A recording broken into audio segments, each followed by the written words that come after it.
one describes some of these things. For example, Mr. Modi's... there we are. Mr. Modi has been extremely effective, as you know, in the marketing of his image. And I think this is actually part of one of the strengths of Modi and of Moditva. So here's a couple of pages from the book. A key part of his public appeal, here I'm talking about 2012-13, in the lead up to his anointing as the BJP's prime ministerial candidate. A key part of his public appeal was his decision to bypass the mainstream media, which he felt had been unfair to him in and since 2002, in favor of reaching out directly to the public on social media. His Twitter account became a key vehicle of his messaging. In the interest of full disclosure, I should say, with due immodesty, that I had anticipated him in this regard, but he eclipsed me on 4th July 2013 as the country's most followed politician on Twitter and multiplied his lead several times soon thereafter. He is now the third most followed current world leader on Twitter after US President Donald Trump and Pope Francis, with over 43 million followers. In addition to his Twitter page, Narendra Modi, or perhaps more accurately, his personal social media cell, ran a Facebook page, a YouTube channel, a LinkedIn account, and also posted widely on other social media, including, when they became popular, Pinterest, Instagram, and Tumblr. Not Tinder, unfortunately, but that's not it. Both through his choice of medium and the nature of his posts on these social media services, Mr. Modi projected a compelling picture of himself to the world. His photograph showed a modern, hands-on man of action, laptop at the ready, financial newspaper in hand, or wielding a DSLR camera. Other images portrayed a cosmopolitan sophisticate. There was Mr. Modi reading an Obama biography, Mr. Modi in a tracksuit, Mr. Modi sporting a cowboy hat.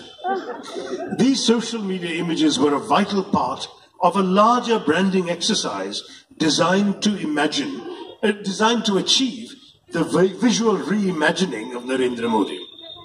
The photograph sought to portray a man who was both not what people assumed he was and was something people thought he might not be.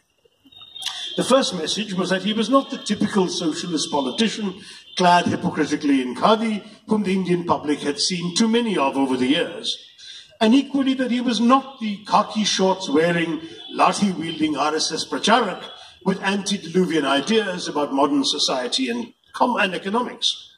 Instead, the new brand image showed Narendra Modi as a man who comfortably occupied two spaces, that of Hindu values and traditions embodied in his ideology and politics, but also that of globalized modernity, reflected in his activities as the progressive-minded CEO of Gujarat Inc.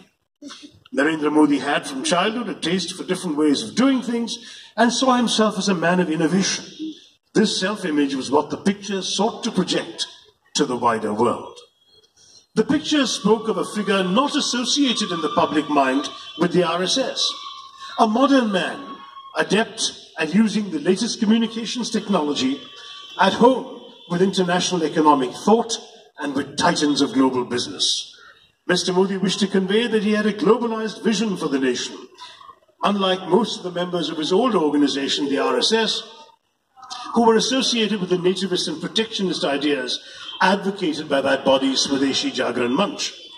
As Mr. Modi declared in an address to the Sri Ram College of Commerce in Delhi in 2007, in a metaphor he was to use 7 years later as PM, in a memorable address in Madison Square Garden, Indians in the past had been known as snake charmers, but Indian youth in the future were moving from the snake to charming the mouse, the latter, of course, attached to a computer. This reinvention of the right-wing project by Narendra Modi and its propagation by social media did a number of things at once. It challenged the conventional wisdom about his and the RSS's politics and economics. It associated him with a willingness to learn and profit from the West, whereas the RSS had traditionally been seen as resistant to the West and globalization.